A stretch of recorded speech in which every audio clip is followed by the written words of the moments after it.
Afternoon Theatre. The First Mrs. Fraser by Ervine. Adapted for radio by Cynthia Pugh. Mr. Fraser. Father?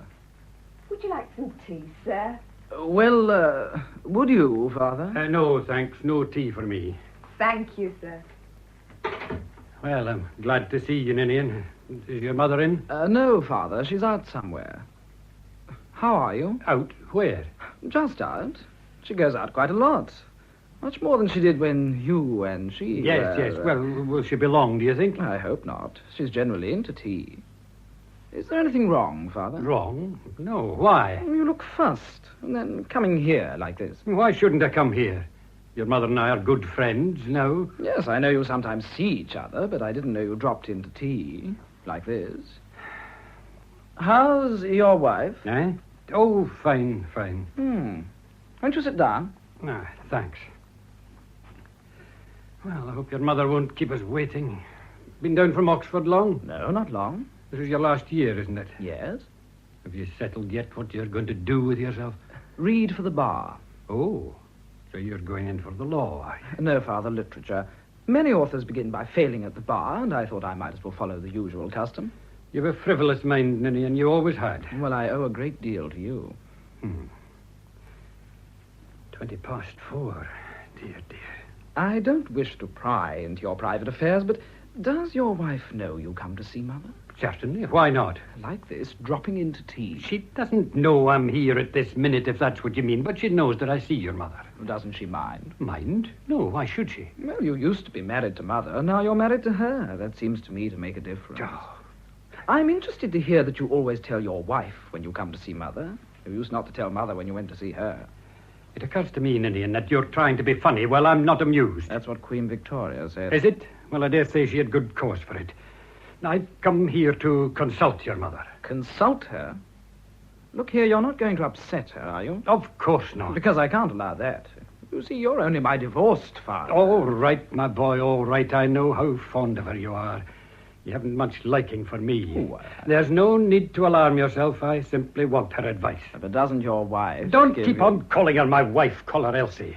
You know perfectly well what her name is. Well, doesn't Elsie give you advice? Look here, Ninian. You'll have to know sooner or later, so you may as well know now. It's about Elsie I've come here. She wants to divorce me. Divorce you? Aye, she wants to marry some other buddy. Already? How long have you and she been married? Close on 5 years. She isn't as patient as Mother was. She lived with you for 20 years. Of course, Elsie's a lot younger than you are. 24, isn't she? Thereabouts. I know what you're thinking, Ninian.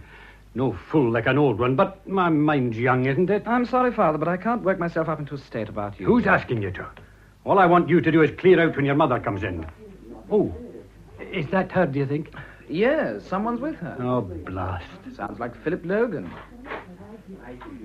Mother, Father's here. So Mabel told me. How are you, James? I'm fine, thanks, Janet. Hello, Uncle Philip. Hello, Ninian. How's Oxford? Same as it was when you were there. Oh, that's what my father said to his grandfather.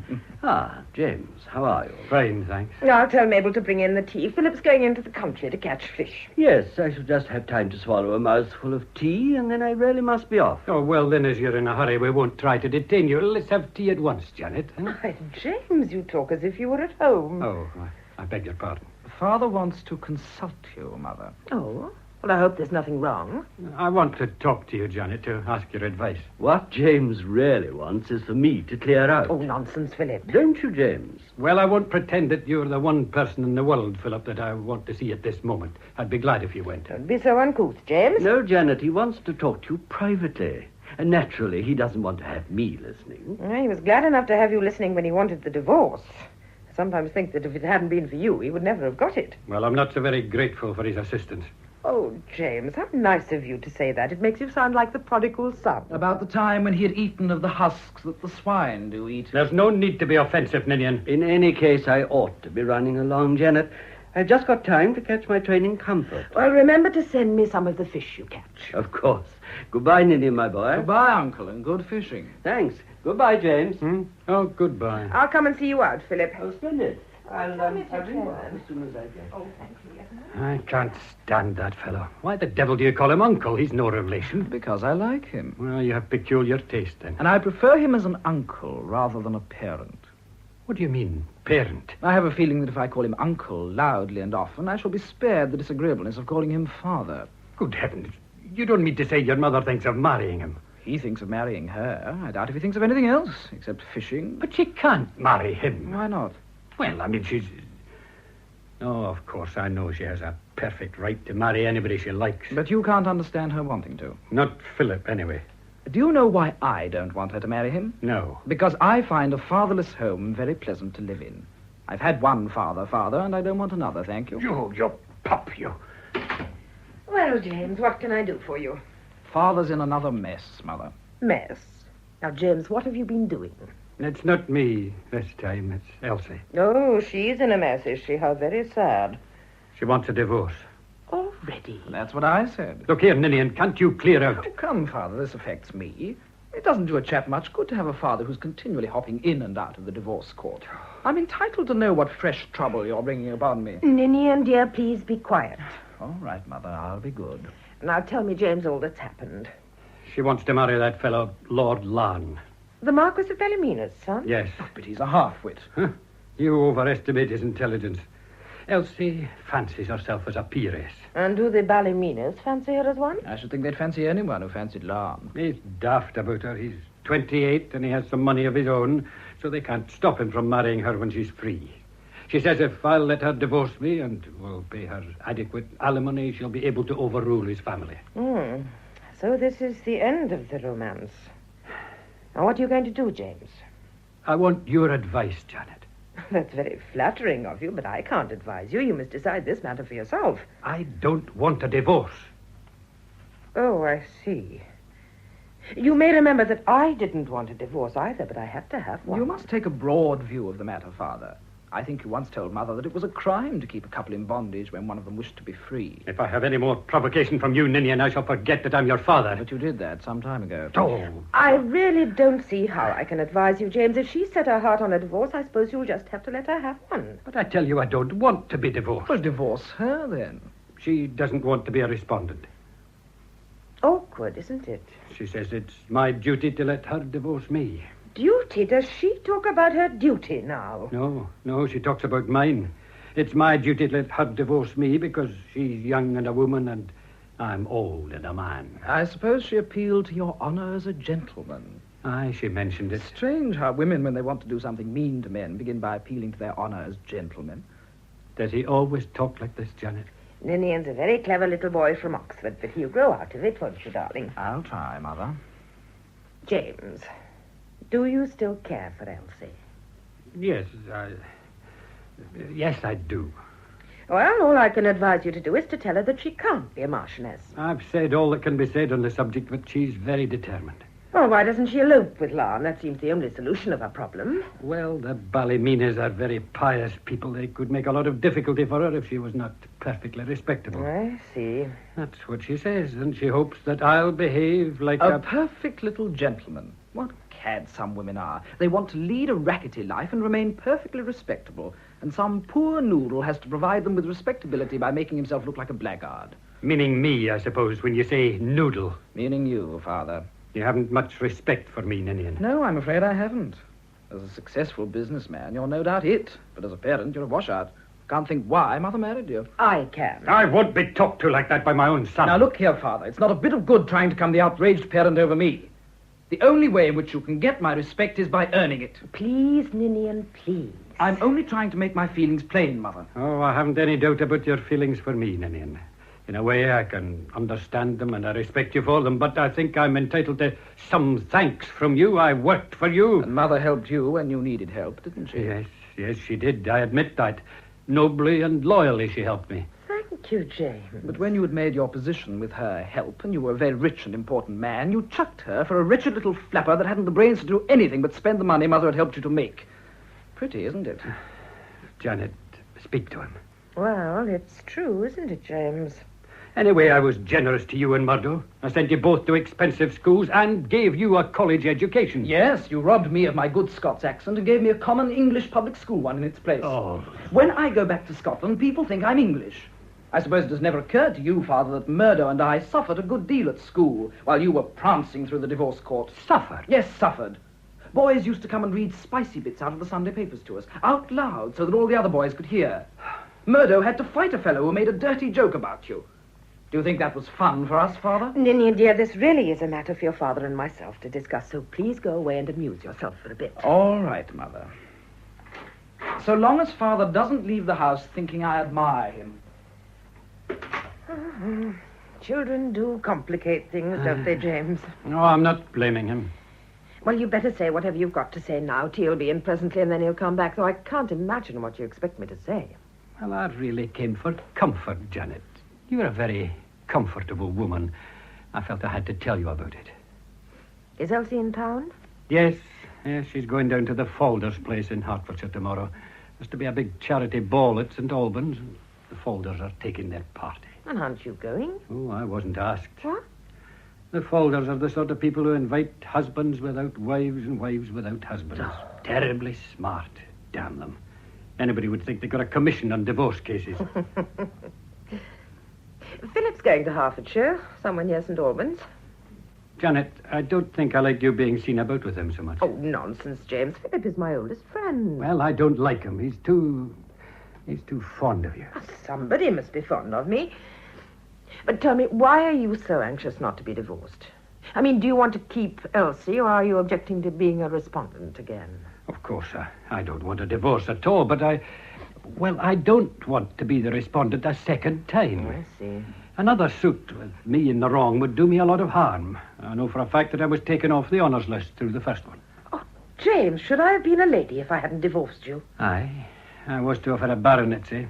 Mind, I offered to pay a bit more, but they said I couldn't figure in the honours list and the divorce list in the same year. Lady Fraser. Does Elsie know there's no hope of a title for you? Oh, yes, I told her.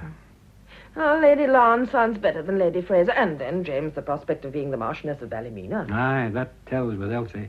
She's quite open with me about it. She has no use whatever for Lon, but she wants his name.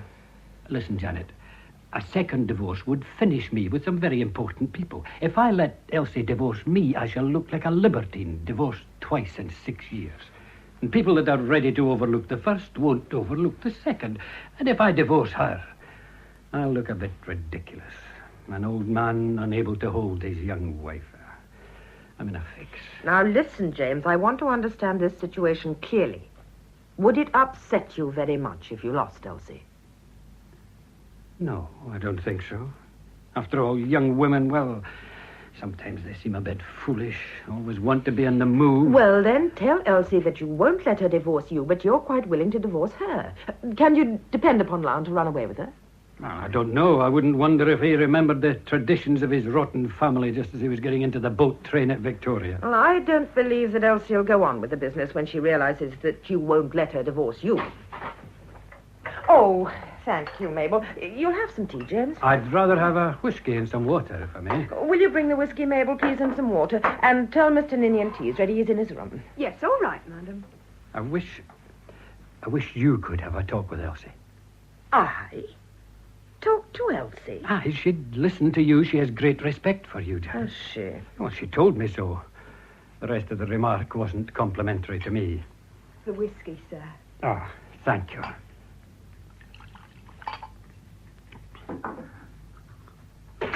Has your talk? Ninian, your father thinks that if I were to talk to Elsie... You've got a nerve, Father. You won't, Mother. Oh, my dear, I think it's comic. Well, I see nothing funny about it. Why on earth should Mother receive a... I suppose she's my stepmother. It's rather smart to have a mother and a stepmother alive at the same time. Here's your tea, dear. Thanks. My advice to you, Mother, is not to interfere between husband and wife. Oh, I know. The peacemaker always gets the black eye. Father has made his bed, and he must lie on it. I think that proverb is such a silly one. If my bed weren't comfortable, I should get up and remake it. Elsie is evidently a very astute young woman. She knows you can't feather your nest with mud. Ah, that's very true, Janet. I'll repeat that remark to her.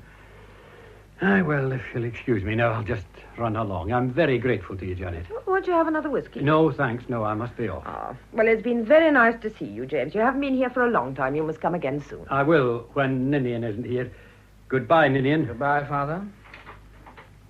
Mr. and Mrs. Murdo Fraser. Oh, good Lord. Alice, my dear, and Murdo. Mother dear. Hello, you two. You're just in time to say how do you do and goodbye to Father. Good How are afternoon, you, Mr. Father? Fraser. Well, I'm sorry I can't stay any longer. Some other time. I'll see you out, James. I won't be a minute, Alice. Ninian, you tell them. Yes, Mother. What's Father doing here? I could hardly believe my eyes when I saw him. Oh, he sees Mother sometimes. What's brought you two here? Funnily enough, we've come about him. Or rather, about Elsie. Oh? I came to ask Mother whether I ought to tell Father about the second Mrs. Fraser's getting herself talked about. I say it's none of our business. Well, you needn't have troubled yourself. He knows. That's why he's been here this afternoon. But what's Mother got to do with it? He wanted her advice. Elsie wants to divorce Father. What? So that she can marry Lord Lon. Lon? Good heavens. But what about Mario? Who's he? Oh, he's a speciality dancer at the Half and Half Club. Nationality pretty doubtful, but dances magnificently. Elsie's a member of the Half and Half. And a man I know says she's daft about Mario. Father didn't seem to know about him. I suppose she thinks she'll be able to carry on better when she's married to that idiot Lon. I think Father should be told, but Alice says it's none of our affair. It isn't. But I'm all for getting Father away from her. Then we can get him married to Mother again. Oh, isn't he disgusting, Ninian? Oh, there ought never to have been any divorce. Mother should have sat tight and waited. Father would have come back to her in the end. I believe she's still in love with him. And what about Uncle Philip? Oh, he's all right for tea parties and carrying parcels and things, but Mother would never marry him. Oh, don't you be too sure about that. He's been here a lot lately. He was here this afternoon. He put the wind up Father. Was he here when Father was? Yes, and Father was absurdly jealous. I told you so, Murdo. Your dream of a beautiful reconciliation is a hopeless delusion. Well, I don't think so. Anyhow, if Elsie wants a divorce, she shall have one, with my full blessing and consent. Well, Has he gone? yes. Oh, your father's really rather a dear, Ninian. You're still fond of him, Mother? Of course I am. I've never been fond of anyone else. Have you told them, Ninian? Yes, Mother. And I'm not at all surprised. I hope everything will now come right. Now, what have you two come for? Oh, aren't you glad to see us? Of course I am, darling, but I could see you had some purpose or other in calling today. There's a look of missionary zeal in Murdo's eye, which means trouble for somebody. They've also come about Elsie. About Elsie? Oh, my dears, what have you got to do with her? By the way, will you have some tea? No, no, thanks. thank you. She's getting herself talked about, Mother, with a dancing fellow called Mario. Oh, no, Murdo, you've got it all wrong. The man is Lord Lon. No, Mother. Lon isn't the man. He's her ambition. Do you mind if I tell the story, Alice? Well, not if I'm allowed to make an interjection now and again. You see, Mother, it's like this. Alice and I were dining with some friends at the Half and Half Club. Ah, the names they think of. And while we were there, Elsie came in with a man. Our hostess whispered, "That's Mario," in a very awestruck voice. When I asked who he was, she told me he was one of the finest dancers in the world and that women wrecked their homes for him. Then she said, "That's his latest lady." Meaning Elsie, of course. Ah, that may not mean anything. But Murdo hopes it means the worst. I don't deny that. She certainly wants to get rid of your father. Well, I don't mind which gets rid of which so long as it's done. But I'd rather that she should be divorced from Father. Oh, I'd like to see some mud splashed on her. It hasn't been very pleasant for Ninian and me to see you and Father separated. Oh, and I'm perfectly certain he's still fond of you. Are you, dear? That shows his good Oh, sense. thank you, Alice. I'd be terribly glad if you and Father were to make it up again. I believe in the old-fashioned family cleaving together until death do you part. I don't approve of divorce. It's a very disagreeable business for everybody, except the guilty parties. Yes, that's quite true. If I'd known the misery I'd have to endure before the decree was made absolute, I'd have let him divorce me. Was it very awful? Awful, my dear, it was horrible. I was watched and followed by an evil-minded person called the King's Proctor, who treated me as if I'd committed adultery. Oh, really? Whenever I went out, a man who looked like something out of a sewer followed me. James and Elsie suffered nothing. She wasn't even mentioned in the proceedings. I don't think it's right that the innocent person should be treated like a criminal. Well, it'll be a change for darling Elsie to have to live like an enclosed nun for 6 months. You don't appear to like Elsie. Like her, I'd like to wring her neck. What we want is for Father to be freed of Elsie and married to Mother again. No, Mother, no. My dears, I think you must allow me to settle my own affairs. It is not customary for children to settle their parents' weddings. Oh, but Mother, really. Yes, Mabel? Oh, shall I clear the tea things, Mum? Oh, yes, please. Oh, tell me what you've been doing lately, Alice. I took her to the theatre last night. Did you enjoy it? Yes, can't remember the name of the piece, but it was all right. We got there so late that if we'd been any later, we'd have been in good time for the matinee this afternoon. Oh, I hate going to the theatre after the play's begun, but Murdo will linger over his meals. Well, my dinner's a lot more important than most of the plays I ever see. And the people who are in time look so sourly at you when you kick them. Oh, was that the front doorbell, Mab? Yes, Mum. I'll answer it. And who can this be, I wonder? Perhaps someone else come to give us information about Elsie. Oh, now, don't be silly, Ninian. Alice, can you and I lunch together on Monday? I'd love to. Here? No, in town. Call for me at 1:45. Mrs. James Fraser. Elsie, good Lord, what a nerve. Oh, I hoped I should find you alone. I was not expecting a visit from you, Elsie. No, I don't suppose you were. How do you do? How do you do? You see, I wanted to have a private conversation with you, Mrs. Fraser. About your divorce from father? How did you know that? Oh, your husband was here about half an hour ago. Oh, that makes it easier for me to come straight to the point. If I could see you alone. Of course, I can't very well discuss the matter in front of... The children? Yes. Alice, do you mind taking Murdo and Ninian into the park for half an hour? Will half an hour be long enough? Oh, you'd better come and dine with us, Ninian. Then we'll all come back after dinner. Oh, no. Yes, Ninian, I want you to. Very well, Mother. Goodbye, Elsie. Oh, goodbye. I shan't say goodbye to you, Mother, darling. We'll come straight back after dinner. And bless you. Come along, Murdo. Bye, Mother. Good afternoon. Good afternoon, Murdo. Well, do sit down. They weren't very pleased to see me, were they? Not very. I don't know that I'm pleased to see you myself. I don't blame you. I should feel just as you do. You know, I'm fair-minded. I do see the other person's point of view.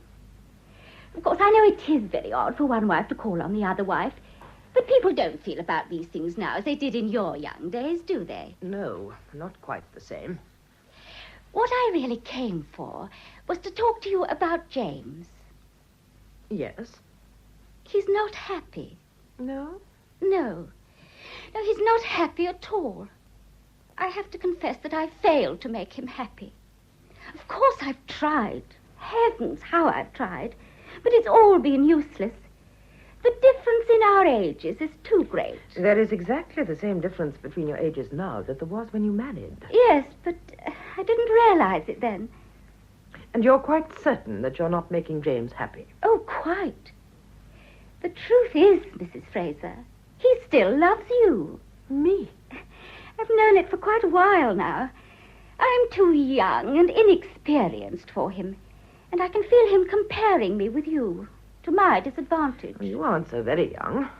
I'm under 25. Murdo was born before I was that age. Oh, but people are younger today than they were then. Everybody knows that. But I'm not thinking of myself. I'm thinking of James's happiness. I'd like him to be happy again. And there's only one way to do it. What's that? I must give him up. Really? Oh, I know it isn't going to be very nice, but I'm prepared to make the sacrifice. I don't quite follow you. I understood from James that you wanted to divorce him. Well, yes, of course. But that's only a formality.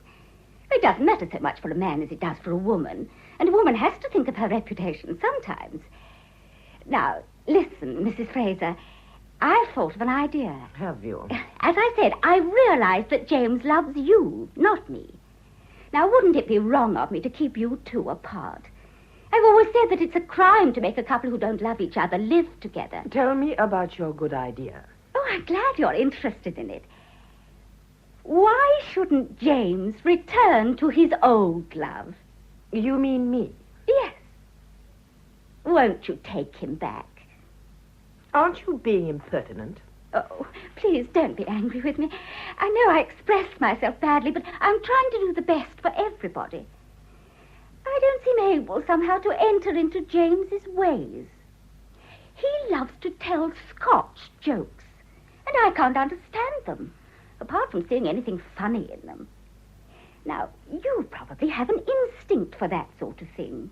I know it's a trifle, but it's the sort of trifle that tells, don't you think? You are not telling me quite the whole story. You want to marry Lord Lon. Oh, yes, and I'm going to. He's devoted to me. Aren't you just a little more anxious to be Lady Lon than to make James happy? Well, aren't I to have any happiness?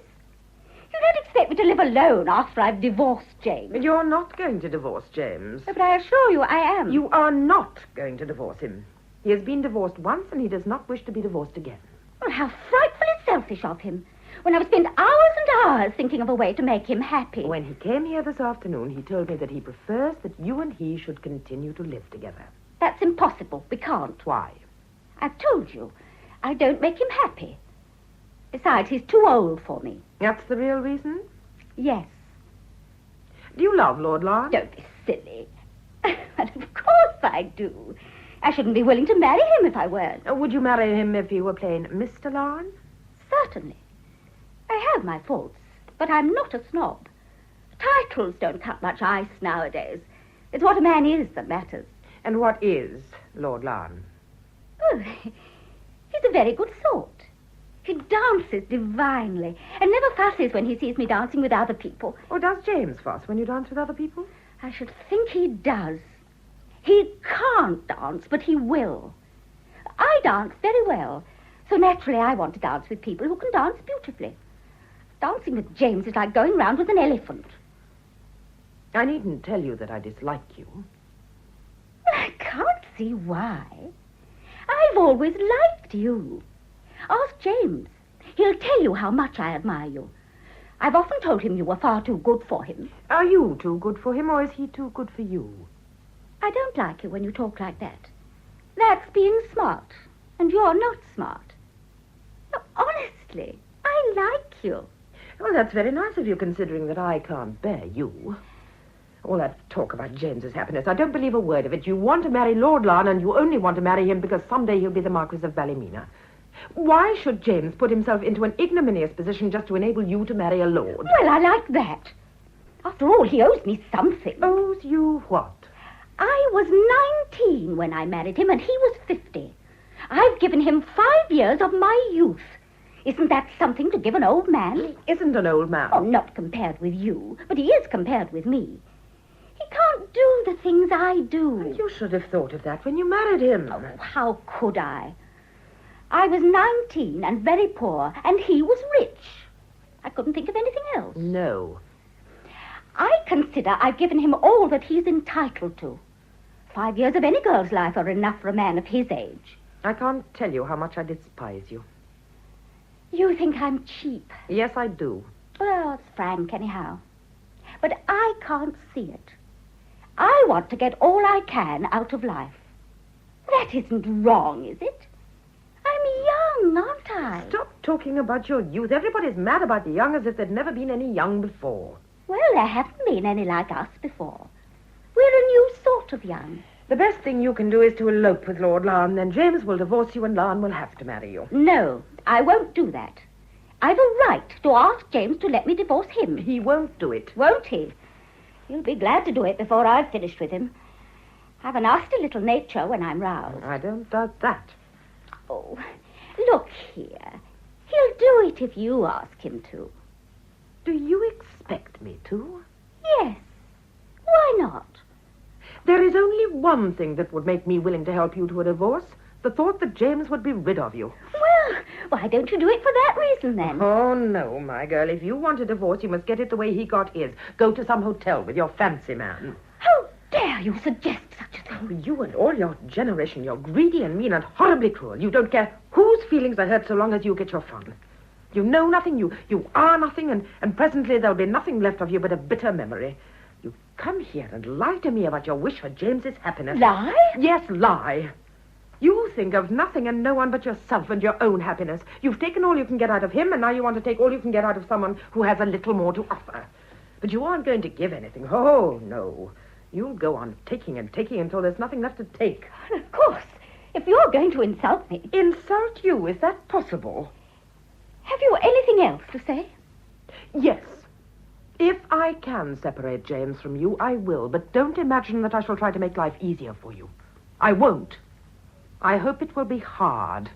I hope it will be damned hard. Good afternoon, Mrs. Fraser. Good afternoon.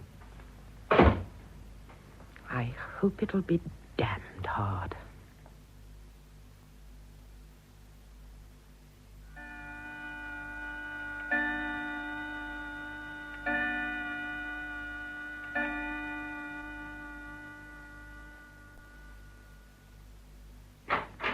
Oh, Janet. Hello, James. Oh, it's only you, Logan. Yes, Mabel told me you were in here alone, and she was sure you'd be glad of a chat with me. That's a very optimistic young woman. And how are you? Oh, so. I'm sorry to hear that. Nothing serious, I hope. No, nothing serious. Ah, well, that's all right. I called to see Janet. Mabel said she was out, so I said I'd wait for her. By the way, why are you hanging about here so much? Why, the deuce shouldn't I hang about? Janet's my wife. No, she's not. And I may as well tell you, James, that I hope that before long she'll be mine. Yours? Yes. And I can't say that I greatly care to have you running in and out of the house as if you belonged to it. Who the hell cares whether you like it or not? I think you ought to have more consideration for Janet. I put it to you as one man of the world to another, that if people get to hear that a man with your reputation is visiting her, they'll make some very nasty remarks. You've got a damn cheek. If you had any sense of decency, you wouldn't come here. I don't propose to lose my temper with you, Logan. I should think not. But indeed. you're provoking me beyond endurance. There's no need for you to endure anything. You've got your own home. Why don't you go to it? Oh, look here. I may as well tell you, James, that when Janet and I are married, I will not have you hanging about my house. There'll be no need for me to hang about your house. Janet will never be in it. Ah, that's all you know, my boy. Janet's very fond of me. Look here. I've come to consult Janet on urgent private business, so you'll oblige me by going now. Well, if it really is urgent private business... It is. All right. I'll leave a message for Janet with Mabel. But mind this, James. You are not to regard it as a precedent. Oh. Or to presume on it. You will not be welcome at our house. Your house. You rang, sir? No, Mabel, I did. Would you please tell Mrs. Fraser when she returns that I have 2 tickets for the theatre tonight and that I'd like her to dine with me. I'll call for her at 6:45. Oh, very good, sir. Remember what I said, James? Yeah. Well, I'll run along and get dressed. Ta-da. Ta-da. Blather skate. Taking Janet to the theatre, indeed I'll not have it out. I know. Mabel, here a minute. Yes, sir? Has Mr. Logan gone? Oh, yes, sir. He seemed in a great hurry. Uh-huh. Well, you needn't bother about his message to Mrs. Fraser. I'll give it to her. Oh, very good, sir. Thank you, sir. And that's cooked his goose all right. Yes? No, this isn't the Albert Hall. I said this isn't the Albert Hall. No. I'm sorry, but it's not my fault, is it? Oh, go to blazes. Anybody'd think I'd given them the wrong number. Silly fool. Oh, Janet, here you are at last. Why, James. What brings you here? Oh, just happened to be passing, and I thought I'd drop in. As a matter of fact, Janet, I've got a couple of tickets for a theatre tonight, and I wondered if you'd care to have dinner with me and go on to the play afterwards. Well, I'd love it, James. But what about Elsie? Won't she want to go with you? She has something else on tonight. Well, if you're quite sure you'd like me to and that Elsie won't mind, I will. I'm perfectly sure. Thank you, Janet. What's the name of the play? Oh, don't rightly remember its name. You see, the tickets were given to me, and I didn't like to ask for the name of the piece. I thought it would be like looking a gift horse in the mouth, you know. Well, we'll look it up in the paper. What's the name of the theatre? Oh, I've forgotten that, too. Now, the tickets are at home, but I'll come for you at 6:30, Janet, and take you out to dinner somewhere. You'll be sure to be ready then, won't you? You'll not keep me waiting. Oh, I'll be quite ready. Good. I suppose you've seen a lot of these plays? No, not many. Philip takes me to some now and again. Aye, well, I don't suppose his taste amounts to much. Oh, I hope the tickets of that new piece at the Duke's. I hear it's very good. That's the theatre, I remember now. Oh, good. Oh, do you know what Philip wanted? Philip? No. Mabel told me he left a few minutes before I got in. Aye, he did. I think he got tired waiting for you. He's an impatient man. There's no stability in him. Did he say he'd come back? No, he just passed the time of day and went. Mm-hmm. Oh, well, perhaps he'll come in later. He lives quite close. Aye, perhaps. Mind you, Janet, if he should happen to come in and suggest going to the theatre, you recollect you're going with me. Well, of course, James. What makes you think you'll want to take me tonight? Well, he's the sort of man that if he knew you were going to the theatre with somebody else, he'd manoeuvre to get you to go with him. I don't like that sort of spirit. Has Elsie been back long from the country? About 4 days. Did she enjoy herself? I think so. She's being very difficult, Janet. Is she, James? It's terribly worrying and upsetting when a woman's difficult. I'm sure it is. About as worrying and upsetting as when a man's difficult. Aye, maybe you're right. I'm sorry, Janet, if I caused you... It doesn't matter now, James. I've done a great deal for that girl. And I've had very few thanks for it. She's not a grateful woman. Ought she to be grateful, James? Well, certainly. I'm a kind man, am I not? Yes, on the whole, I think you are. Well, I think kindness calls for gratitude. She's an ungrateful, greedy woman. All take, no give. But there's a limit to the amount I'm ready to do for her, and she's reached that limit. I've done all that I'm going to do for her, and she's done precious little for me. You see, James, she's so much younger than you are. Well, I've made allowance for that. Mind you, Janet, I've tried hard to be young, too. I have a young heart, though I'm not the active man I was.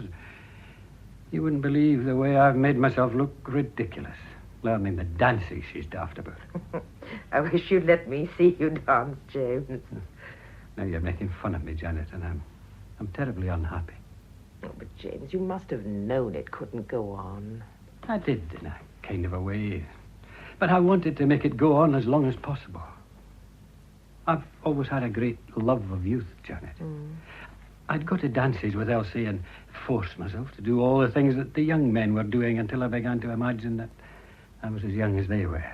And then, suddenly, I'd see myself in a looking glass. An old man with a sagging face that was beginning to wither. No. That sight took all the fun out of me.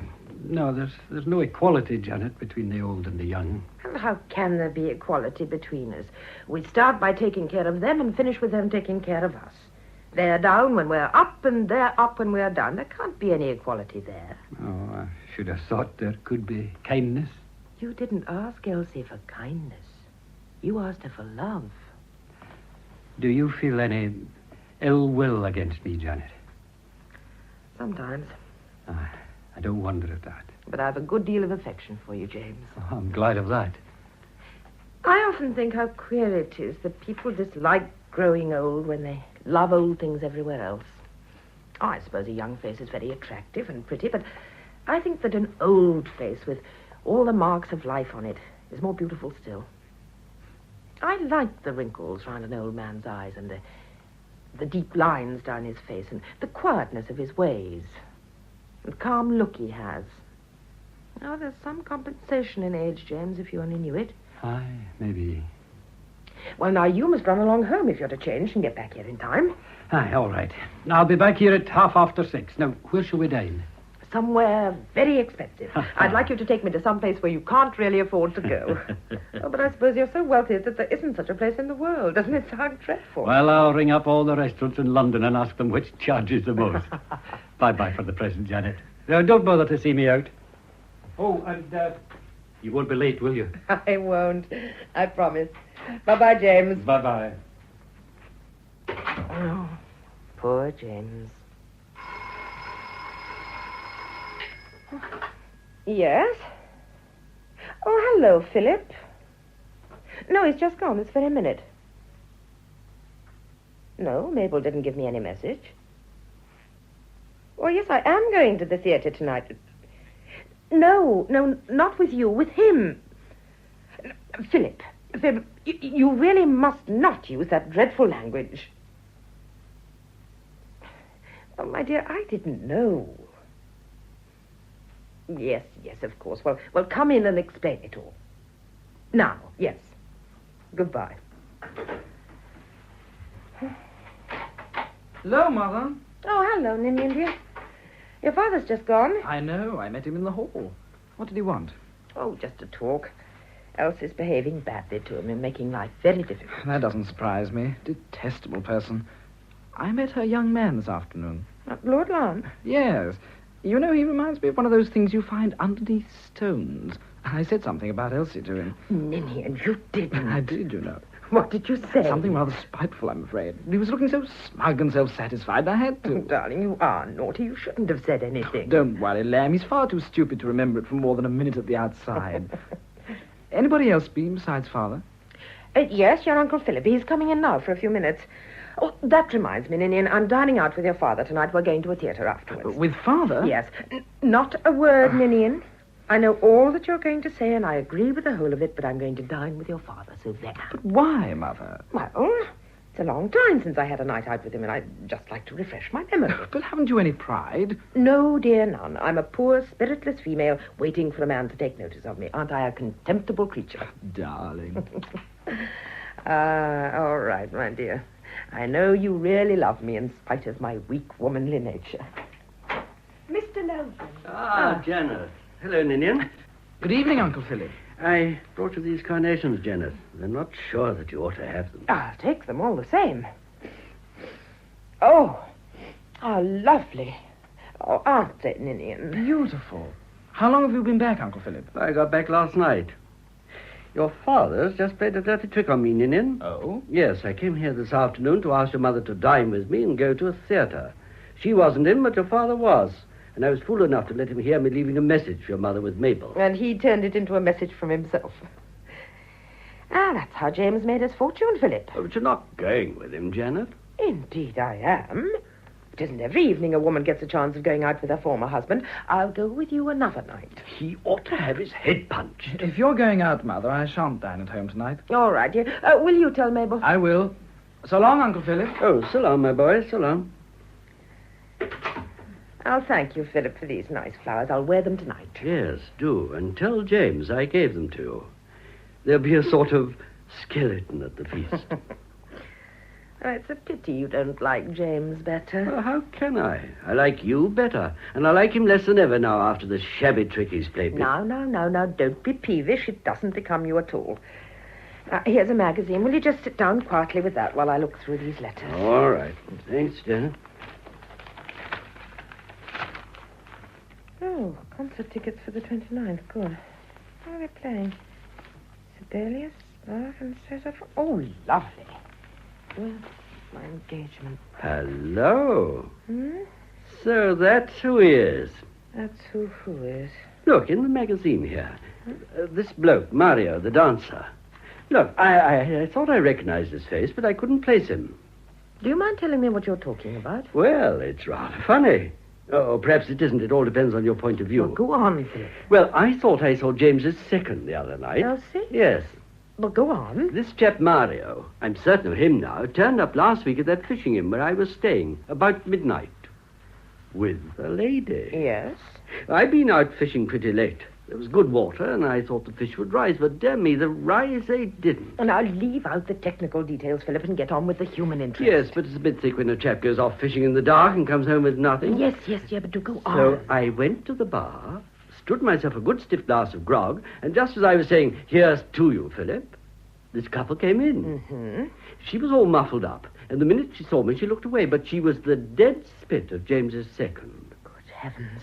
I heard him asking if they could have a room for the night, and I said to myself, oh. You would, Philip, you would. Well, I ask you. I said, bless you, my children, and went upstairs. And as I tumbled into bed, I thought to myself, if that pretty lady should turn out to be James's second, this chance encounter would be a bit awkward for her, if James started being snotty about things. And then I went to sleep. In the morning, about 6 o'clock, I was awakened by the sound of a motor car, and being of a suspicious nature, I hopped out of bed and looked through the window. Well, I saw our friend Mario and the lady departing. They didn't see me. Well, did you recognize her? Well, I wouldn't like to take my affidavit on it. But you're pretty certain in your own mind. Oh, yes, pretty certain. Philip, do you know Elsie well? Not what you call well, but I know her. I mean, I've seen her several times. Wasn't there a big charity ball at St. Albans while you were at that place fishing? Yes, it was that very night. Some people from the inn went, but they spent the night at St. Albans. If this couple were at the dance, they must have left pretty early. Did they sign the register? Yes. Mr. and Mrs. Hopkinson. Oh, damn silly to use a name like that. Absolute giveaway. I say, wouldn't it be funny if it was Elsie? Yes, very. I've a good mind to ask somebody to invite me to dine at the Half and Half one night, so as I can go up to Mario and say, hello, Hoppy, old boy. How's Mrs. Hopkinson tonight? I bet I'd have some fun. More than he would. Well, now it's time you went. But look here, Get your Janet. hat and coat and go. Another night will do for you. James will be here at 6:30, and if I'm not ready to the tick, he'll fly into a rage. I never really liked James, and I like him a lot less now. A great uncouth, overbearing... Man, go home. Darling, I adore you. I've told you more than once that I will not have you proposing to me between tea and dinner. After dinner, yes, but at any other time, no. Now go home like a good man. I sometimes wonder whether you take me seriously. I take you as seriously as I can. And to think that you married James deliberately and with your eyes open. What were you thinking of when you married him? Not of you. No, that's obvious. You'd rotten taste then, Janet. But, thank heaven, you've improved. Oh, please, ma'am. Mrs. Fraser's here. Mrs. Fraser? Yes, ma'am. Not Mrs. Murdo? Oh, no, ma'am. The other Mrs. Fraser. Well, I told her you were engaged, but she said she'd wait, so I've showed her into the dining room. Oh, very well, Mabel. When Mr. Logan's gone, show her in here. Yes, ma'am. Oh, Mabel, just a moment. Take a look at her, Philip, as she comes in. Don't let her see you, and if she's the one you think she is, write a message on a piece of paper and send it in by Mabel. Then you can go home. Right you are, Janet. Mabel, Mr. Logan will give you a note for me after Mrs. Fraser has come in. Would you bring it to me at once? Oh, yes, ma'am. You can see her from the hall, Philip, without being seen yourself. That dark little recess, you know, just outside this door. Good. I say, won't it be a lark if it is the same one? I doubt if she will think so. Oh, I do hope he's right. Mrs. James Fraser. How do you do? I've come to see you. Sit down, won't you? What can I do for you? You must please prevent your son from insulting me in public. Do sit down. I shan't stay long. Nevertheless, you'll feel more comfortable sitting than standing. Oh, all right. This is for you, ma'am. Thank you, Mabel. There's no answer. Very good, ma'am. Sorry, Elsie. You were saying? You must forbid Ninian to insult me to my friends. Has he insulted you? Grossly. Unforgivably. He said things about me that no gentleman would say about any woman. Oh, that doesn't sound like Ninian. What did he say? Cruel, wounding things. I'm not sure that I couldn't have him prosecuted for libel. As bad as that? Well, why don't you prosecute him? Because I don't want to make a fuss. No one can say that I ever made a fuss. To begin with, he isn't worth it.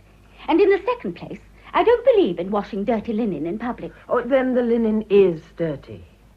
I'm not trying to be clever, Mrs. Fraser. Don't you think that instead of flouncing in here and giving yourself airs of indignation, you'd much better tell me quietly what it was that Ninian did say? Well, anybody would feel indignant after the way I've been treated. He met Lord Lon this morning and said, I hear you want to marry my father's wife. Oh, that's true, isn't it? Well, that wasn't all he said. He went on, I heartily congratulate my father. Oh, dear. Right out in front of everyone. Lon was frightfully hurt. He came to see me about it. I sent him to his club to wait for me. He's there now. While I came straight here to you to protest against Ninian's ungentlemanly behavior. And what exactly do you expect me to do? Well, I've told you. He's not to talk about me anymore. But it's natural that he should talk about you. After all, you're a sort of relation. The boy likes to know how long he may expect his stepmother to continue to be his stepmother. I think that what he said about you was most filial. Well, I don't. It was meant to be nasty, and it was nasty. What makes you think that I want to prevent him from being nasty to you? Was it you, then? Did you incite him to say what he did? Well, no, of course I didn't, but why should you expect me to resent it?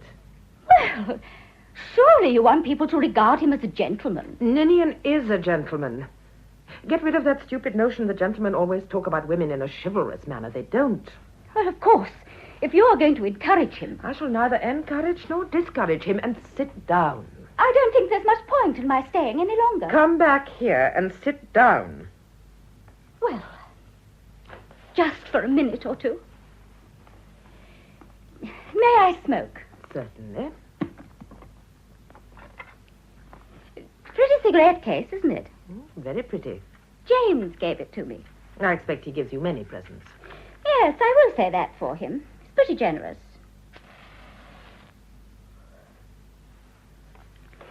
Did he give you much? What about this divorce of yours? Oh, that? Oh, that's all right. Is it? Yes.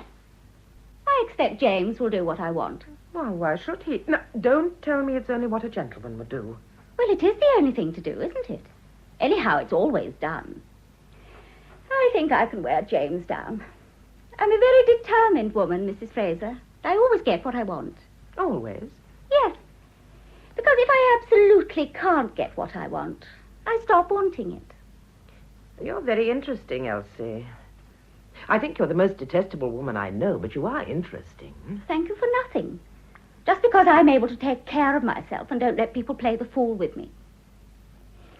My motto is, get all you can and give as little as possible for it. But I think I can say I've lived up to it. Oh, you've been very successful. So far. What do you mean by so far? You may not marry Lord Lon. Oh, don't you fret yourself about that. I'll marry him all right. I've only got to ring him up now and say, Button, let's bolt. And he'll meet me at Victoria with the tickets for Paris. You're as sure of him as that? As sure as I'm alive. Button's absolutely mine to do what I like with. So if you're feeling anxious about my future, don't upset yourself any longer. I'm all right. Well, that must be a great comfort to you. I always manage to land on my feet. Of course, James is being stuffy and obstinate at the moment, but he'll have to give in sooner or later. And I'm not sure that it isn't good for Lon that there should be all this difficulty. Make him realize what a prize I am. Only I hope James won't keep us waiting too long. Tell me, this is just curiosity. Do you love anybody but yourself? I love lots of people. I'm quite fond of James when he isn't stuffy and obstinate. And I'd really be quite fond of you if you'd let me. I'm not vindictive. I said love, Elsie. I don't follow you. Isn't there someone you love? Well, Lon, I suppose. I mean to say I don't actually dislike him, so I suppose I must love him. Oh. I mean to say, when a woman's willing to live with a man and have children by him, because of course I shall have to have children, the succession, you know. Well, if a woman's willing to do all that for a man, I suppose you'd call that love. Listen, Elsie. Is there anybody in this world whom you love so much that you'd go hungry for them and not care what became of you if only they were safe, even if you got nothing from them but disappointment and misery? Whatever do you mean? Do you love James like that? Or Lord Lon? Good heavens, no. Or Mario? Mario? The dancer. Oh, yes, dear old Mario. Do you know him? No, but you do. Do you love him? Mrs. Fraser. You do love him, don't you? I don't understand what you mean. Even in the meanest heart, there is some love for somebody, and you love Mario. That's the only decent thing in your worthless life. I won't stay here and be insulted like this. Oh, would you prefer me to telephone to Lord Lon? He's at his club, I think you said, and ask him to come here and listen while we discuss your deep love for Mario? Don't be silly. Well, the whole thing's too ridiculous. A woman of your age talking like... Really? You get me in here? I didn't get you in here. You walked in of your own accord. Well, anyhow, when I am here, you begin to make the most absurd suggestions. As if I care what you say about me. As if Lon would believe anything that any member of your family would say about me. Oh, then you don't mind his being told of your friendship for Mario? Not in the least. Only why tell him what he already knows? Everybody knows how fond of Mario I am. Oh, Lord Lon knows, does he? Of course. Everybody knows. And if you were in society, you'd know, too. And does Lord Lon know that you and Mario spent the night together at a fishing inn after the charity ball at St. Albans? It's a lie. Mario wasn't at St. Albans. How do you know? Well, he was here in London at the Half and Half Club. He dances there every night. Who are you going to telephone? Yes, here it is.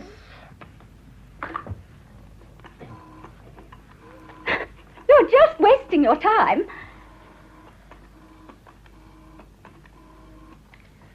Hello. Is that the Half and Half Club? Can you tell me if Mario was dancing at the club last Tuesday?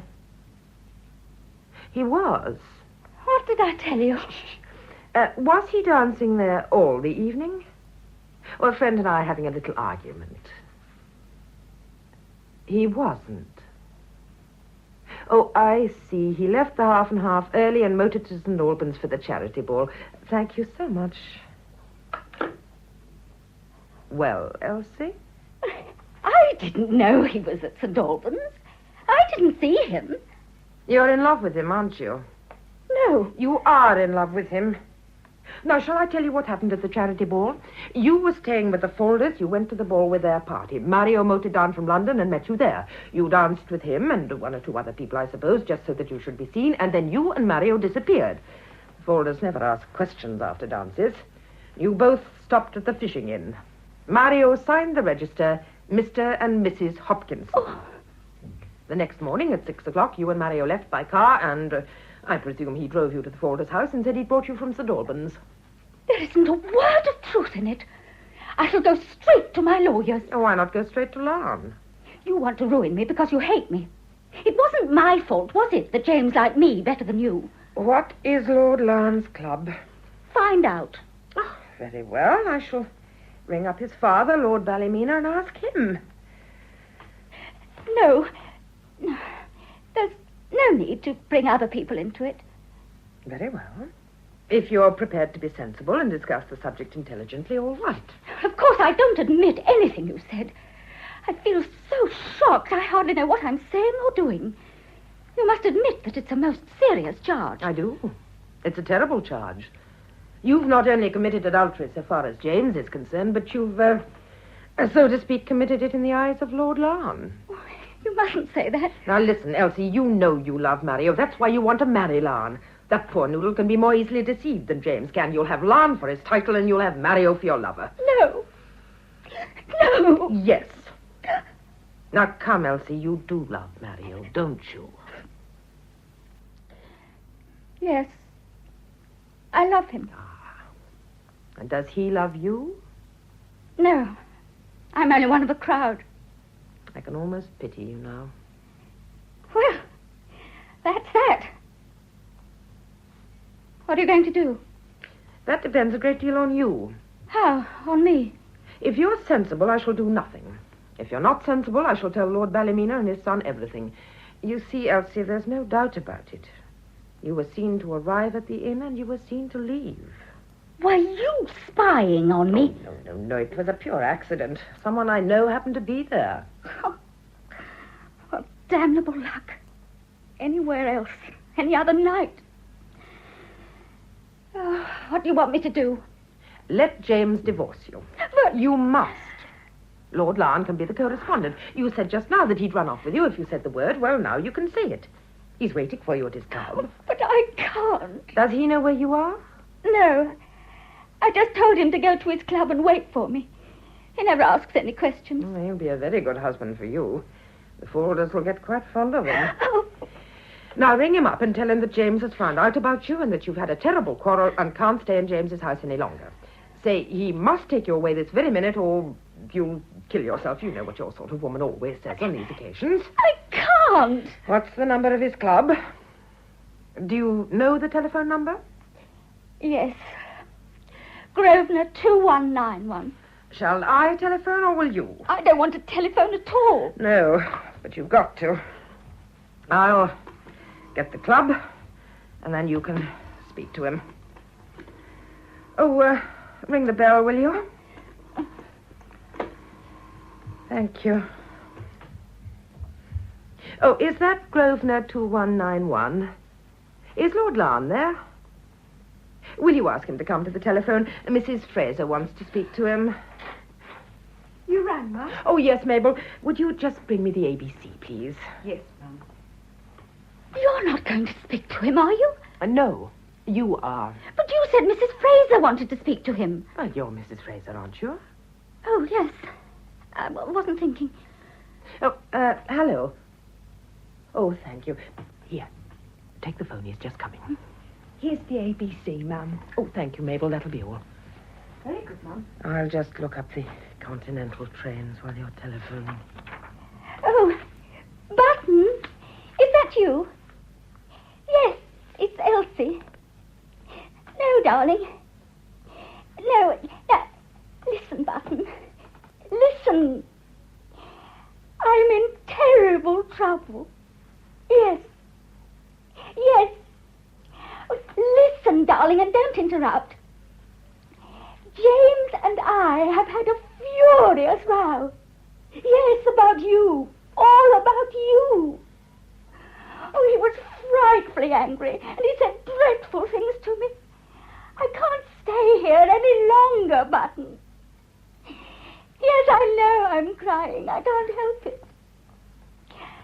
I'll try to, Button. I'll try to be brave. But you must take me away. Oh, now, tonight. 8:20, Victoria. No, nothing, darling. It's just a buzzing noise. There's a train from Victoria at 8:20. 8:20. Via Dieppe. We go by Dieppe. Yes, darling. We'll go to Paris together tonight. Just you and me. Oh, thank you, Button. Thank you, darling. You're such a comfort. Tell him to go home and pack and meet you at the station. No, darling. No. Now, listen, Button. Go home now. Straight home and pack whatever you need for the present and meet me at Victoria at 8:15. You get the ticket. And tell him not to forget his passport. And don't you forget yours. And don't forget your passport, darling. No, I won't be late. 7:45 under the clock. Oh, thank you so much, Button. What should I do without you? No, I shouldn't. I should just kill myself. Goodbye, darling. He's coming. That's all right, then. This is the first elopement I've ever had anything to do with, and really it's quite enjoyable. Well, now you'd better go home and pack, too. How do I know you won't give me away? You'll have to chance that. You won't, will you? Not if you do as you're told. Don't forget, by the way, to leave a note for James, telling him you've left him and that you've gone away with Lord Lon. And you better get the chambermaid in the hotel to take a good look at you, and keep any bills. You seem to know all about it. Well, you taught me, didn't you? You'll never tell. My dear Elsie, what happens to you after James has divorced you is of no interest to me. Mr. Fraser. Oh! Elsie, what are you doing here? Well, she and I have been having a little chat. She's just going. Goodbye, Elsie. Goodbye. That's damn queer. Yes, quite a coincidence. Husband and wife meeting at the house of number 1, too. Oh, I say, Janet, you're not ready. You know how I hate to be kept waiting. Well, James, I got very interested in something else he was telling me, and then I had to make a couple of telephone calls. I shan't be long. Now, you sit down. Here's some magazines for you to look at. What's that you've just dropped? Hmm? This bit of paper. I'm not quite sure. Philip. Oh, that.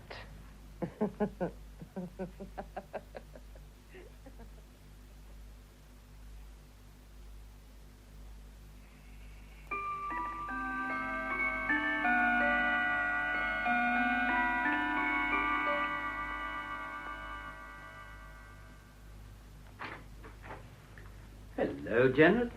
Oh, it's you, Philip. Yes? I thought one of the boys perhaps must be over by now. Do you know that Mabel wasn't going to let me in? Well, I told her I was not at home to anybody today. I forgot about you, Philip. Well, in a sense, that's a compliment. But I don't think Mabel need have been so obstinate. After all, she knows me. I've always been pretty decent to her. Well, I've had her a long time now, Philip, since before the divorce, and she's feeling rather romantic today. Romantic? Yes. Of course, she's very respectful about it, but she keeps remarking that it'll soon be like old times again. Oh, she's a kind creature. It's outrageous, this general assumption that you and James are going to remarry. Listen, Janet. I've come here this afternoon to talk to you very seriously. You are not going to propose to me again. Yes, I am. But I don't think you should talk about it as if it were a weekly affair. I needn't tell you that I love you. No, Philip, you needn't. I've loved you for a very long time. Yes, dear. Before James loved you, I loved you, and I continue to love you after he left you. I shall love you as long as I live. Dear Philip. So, I ask you again. I don't know how often I've asked you before to marry me. No, my dear, I can't. I'm terribly in earnest, Janet. But I hope you always have been. Yes, but I'm terribly in earnest today. And why especially today? Well, it's just after 3:30. By this time, James will have got his decree, and I don't suppose he'll be fool enough to lose any time in getting here. I thought I'd get here before him. Well, it's the first time in your life you've ever been ahead of him, Philip. I don't like the pride in your voice when you say that. Will you marry me, Janet? No, my dear. No. Are you going to marry him? Nobody's asked me, sir, she said. Oh, be serious. Even if he wants to marry me, he can't until the decree's been made absolute. Well, that won't prevent him having an understanding with you. He's the sort of man who'd get you to sign an agreement to marry him and then go out and get it stamped. You still love him after everything? Yes. Then you are going to marry him? I think so. Oh, I hardly know. Don't question me, Philip. You're fond of me, aren't you? That's all I am, Philip. Well, a feeling of affection is a fine foundation for a marriage. Oh, yes, it is, but unreasonable love is better. Nothing would give me greater happiness than to consider your wishes in all things. I'm sure you mean that, Philip, but you'd find it very galling if I asked you to take me to Paris just when you wanted to go fishing. Oh, no, I shouldn't. I like Paris. Oh, yes, you would, Philip. You'd prefer to have me sitting by a river saying nothing while you fished. Yes, well, that would be pleasant. But I wouldn't be obstinate about it. And you'd like me to fish, too, and wear waders and breeches. You'd look magnificent in them.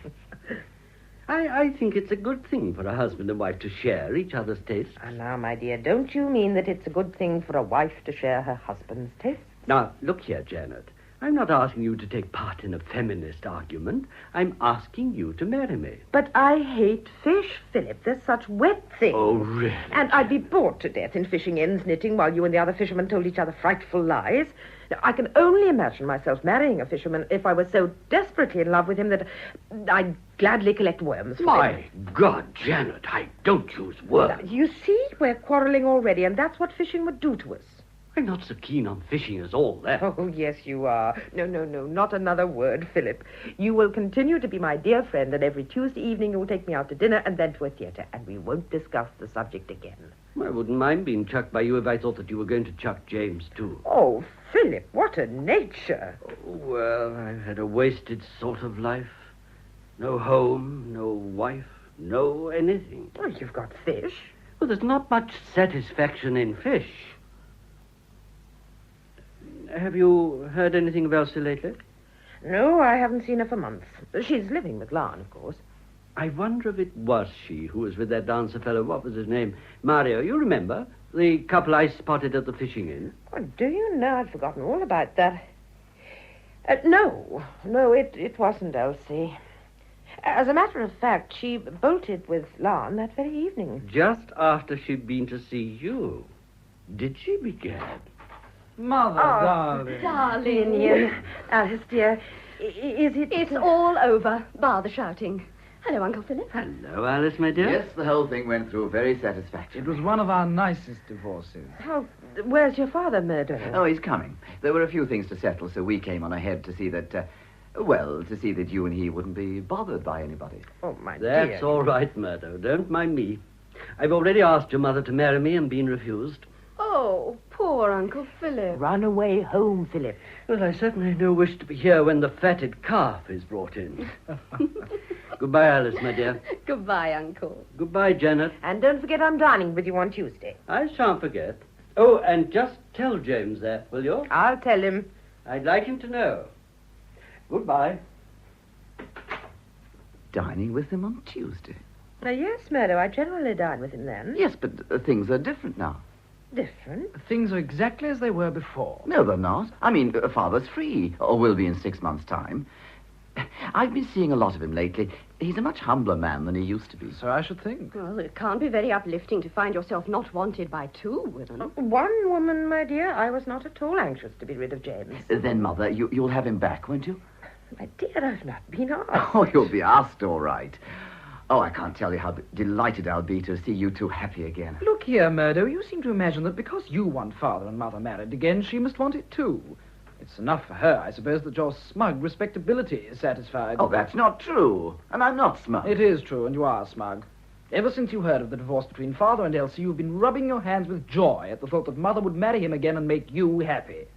What does your happiness matter compared with Mother's? How dare you speak to me like that? Children. I'm sorry, Mother, but I'm sick of hearing Murdo say how happy he would be if you and Father were married. As I've always said, Mother ought never to have divorced Father. She should have sat tight and waited. For what? For Father to come back. There are lots of things women ought to forgive in men, and infidelity is one of them. Murdo. That's my point of view. After all, family life has lasted a long time. I said nothing about family life. All I said was that I wouldn't have Mother bullied into marrying Father. Bullied? Yes, bullied. Just to satisfy your suburban desire for respectability. I may be suburban. Now, children. It's my turn to speak. I've been a good, docile mother long enough. I've sat here quietly listening to my betters arranging my life for me. But Mother, we did... I didn't mean to be bossy. No, darling, I know you didn't. Well, now I've listened to you all, and I think I know quite clearly what's in your minds. However, you must have noticed, or were you too busy telling me your opinions to notice that I hadn't told you mine? Are you going to marry Father? Murder. I think, my dears, that that's a question which only your father has the right to ask. Oh, yes, Mabel? The master's here, Mum. The master? Oh, Mr. Fraser, Mum. He's just come in. He's washing his hands. All right, Mabel. Yes, Mum. How frightfully funny. She called him the master. Alice. We won't stay, Mother. Ninian, you'd better come too. Oh, but... Yes, Ninian, you go with Murdo and Alice. Take him home with you, Murdo, and tell him some more about the beauties of family life. Oh, Murdo, We're just going, Father. Come along, Alice. Very well. And you too, Ninian? Oh, very well.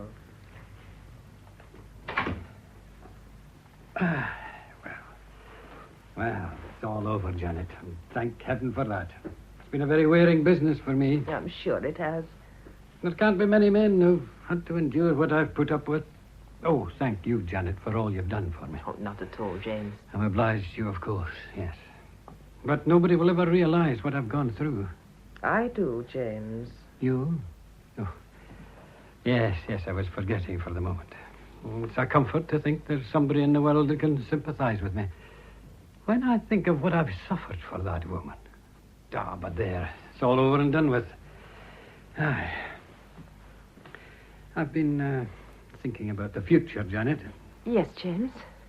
As you perfectly appreciate, this has been a very upsetting and exhausting affair for me.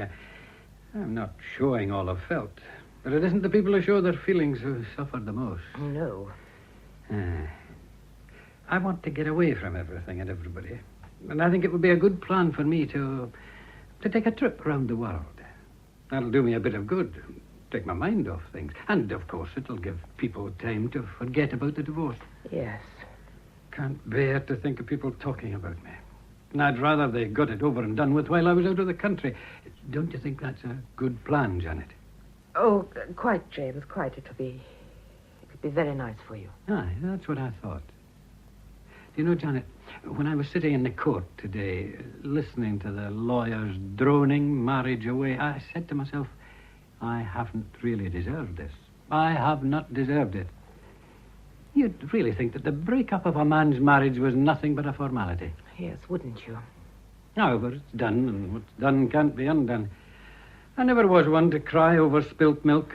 You haven't very often had to cry over it, James. Oh, I've had my fair share of trouble, Janet. You mustn't think that our divorce, yours and mine, was any pleasure to me. It was not indeed. You've had your trouble, but I've had mine too. Of course, I've faced it. There are plenty of men who'd be knocked out by a blow such as I've had, but it'll take a lot more than this to knock me out. I don't want to blow my own trumpet, but I must say I've taken this stroke with great fortitude. Yes, James? When I come back from this trip, I think I'll live in the country. I've always had a fancy for country life. You know, chickens and bees and homegrown vegetables. And then there's no need for me to work so hard as I have done hitherto. Elsie was a very expensive young woman to maintain. I'll be able to live more economically now. Well, that's my idea, to come back and live in the country. Will that suit you? Me? Yes. Are you making me a delicate offer of marriage, James, or are you just asking for information about country life? Of course I'm asking you to marry me. I thought you understood that. It occurred to me that it would be very nice for us both to grow old together in the country, settle down in peace and quietness. I didn't quite grasp the idea. Do you think you could overlook the past and marry me again? Of course, you understand this must be kept strictly between ourselves. If the King's proctor got to hear about it, my decree would be rescinded, and there'd be no marriage for you or me or Elsie. But in 6 months' time, everything will be all right, and we can get married without any bother or hindrance whatever. Well, this is the second proposal I've had today. The second? Philip proposed to me about an hour ago. And he'd the damn nerve to ask you to marry him. And he had, and why shouldn't he? But he must have known that I meant to ask him myself. He did. That's why he came first. I'm very fond of Philip. Fond of him? Well, yes, I can understand that. In a way, women are very prone to like a weak man, and he's an amiable sort of chap. Good heavens, Janet. You hadn't accepted him. I dallied with the idea. But did you? No, I refused him. Of course you did. A woman of your sensibility wouldn't throw herself away on a man like that. What has he ever done except enjoy himself? Well, the man's an angler. Anybody with an active mind would go mad if he had to sit for hours holding a worm in front of a fish. Now, don't be ignorant, James. Philip doesn't use worms, he uses flies. What difference does that make when it's the same fellow at the other end of the stick? Rod, James, rod, not stick. Ah, well, don't let's bother our heads about him anymore. Well, my suggestion is that when I return from my trip round the world, by which time the decree will be absolute, we get married and settle in a cottage in the country. Will that suit you, Janet? No, James. It won't suit me at all. Well, what will suit you, I'm prepared to fall in with any reasonable suggestion you have to make. Although I should have thought that with 6 months, maybe more, to get ready, you'd be glad to get the ceremony over as quickly as possible. It isn't as if you were a young girl and had to have a lot of follows, is it? No, it isn't, but you've misunderstood me, James. I'm not asking for more time. Then what are you asking for? I'm not going to marry you at all. Not going to marry? Now, come, Janet. Don't be foolish. I'll try not to. It must be very difficult for you to believe that I've not been waiting here for you to come and propose to me, and I won't deny that I've thought about it. I've lain awake at nights wondering what I should do. What's there to wonder about? Oh, 101 things, James. I mean, I was good enough to be your husband before. And why... you see no reason why you shouldn't be my husband after. You're rather vain, James.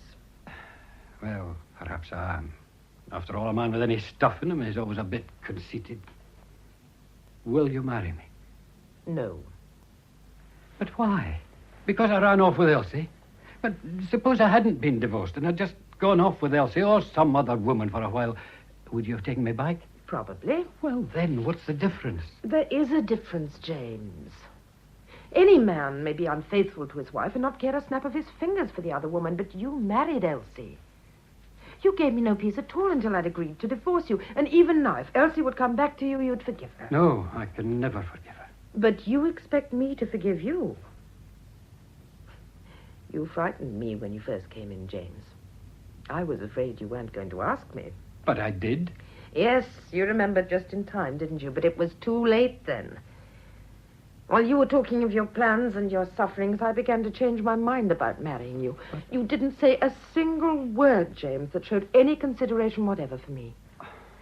You only asked me to marry you as a sort of afterthought. You'll go for your trip round the world, and then you'll come home and marry poor old Janet, and that'll please the old girl. Now, that's not fair. And you talked of going to live in the country. I prefer London. I suppose you think I shall be cheaper to maintain than Elsie. You said you wouldn't have to work so hard now you'd got rid of her. But I'm just as costly as she is. You once gave her a very beautiful pearl necklace. Perhaps I'd like one, too. You can have it. But the point is, why do you want to marry me? I'm fond of you. Besides, everybody expects us to marry. Murdo's got his heart set on it. Have you got yours? Of course I have. Now listen, James. I lived with you for 20 years, a devoted and a loyal wife. When you discarded me, I felt that my life was finished. You had the boys. They were at school. You'd never had much time for my friends, and they'd gradually dropped out of my life, and when the divorce came, I had nobody. I was a very lonely woman. But unlike you, it takes more than a blow like that to knock me out. I started to make my life again. I joined societies. I went to concerts. You hate music, don't you? I've been to the opera a few times. You'd never go with me. Well, I did all sorts of things and went to all sorts of places and made a great many friends. I dine with Philip every Tuesday. Well, I wouldn't object to that. Maybe he'd ask me too. No, I don't think Philip would like that. So you see, James, I've succeeded in making a very agreeable life for myself. And if I married you, I should have to give up that life. And all I shall get in exchange is a cottage in the country where I can help you to economize. I'm to feed the chickens and hive the bees and gather me cabbages while I may and be grateful for a quiet home and a repentant husband. Well, everything seems to be thoroughly messed up. I've been cheering myself up with the thought that you and I would settle down again, but of course, if you're determined not to marry me... Well, I can't reasonably complain. You're entitled to a bit of your own back. Well, I'll say goodbye. Goodbye, James. I mean to say this is goodbye. For good. Very well, James.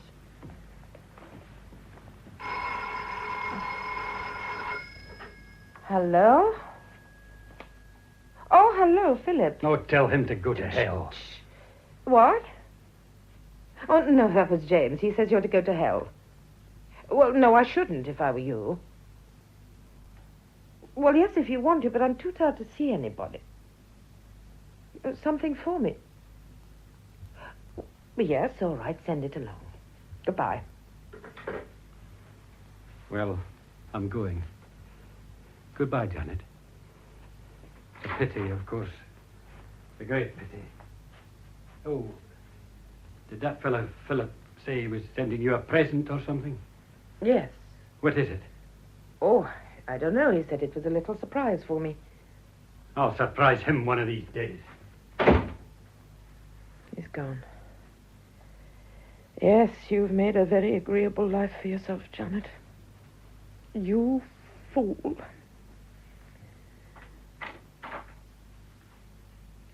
Mr. Fraser's gone, madam? Yes, Mabel. I was just going to bring him the tea. Oh, perhaps he'll be back presently. No, he's not coming back at all. You better bring it in now. Oh, very well, madam. Only, if you allow me to say so, ma'am. Say what, Mabel? Oh, I think it's a pity, ma'am. Oh, I do think it's a pity.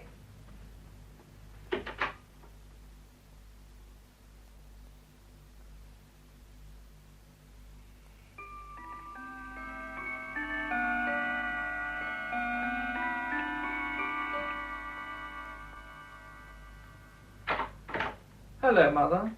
Oh, you're back early, Ninian? Yes, Murdo and I had a row, so I left him and Alice and came back. Mother? Yes, my dear? I don't want to pry, but have you? No. You haven't... didn't he ask you? Oh, Ninian, that really is the worst thing that's been said to me today. I'm sorry, Mother. Of course he asked you and you refused him. I am glad. I'm not. But, Mother, you don't mean to say Yes, I do mean to say. You know, I'm getting very tired of garrulous children, and one of these days there will be a terrible revolt of the old against the young. I'm very sorry, Mother. Of course, I'm only thinking of your happiness. Yes, too many people are only thinking of my happiness, and they're making me thoroughly miserable. What is it, Mabel? Oh, a special messenger brought this parcel, ma'am. Oh, yes, thank you, Mabel. Put it down there on the table. Yes, ma'am. It's from Philip. He said he was sending me a surprise. I suppose you're not going to marry him. You can suppose anything you like. I wonder what he sent you. Let's look at the label. I say, it's from Jones, the jeweller's round the corner. Round the corner. Here, give it to me. You know you're much too inquisitive, Ninian. You're always prying into other people's business. Oh, how perfectly lovely. A pearl necklace. Great Scott, Uncle Philip's splashing his money about, isn't he? It isn't your Uncle Philip, you fool, it's your father. He is beginning to court me all over again. And I rather like it.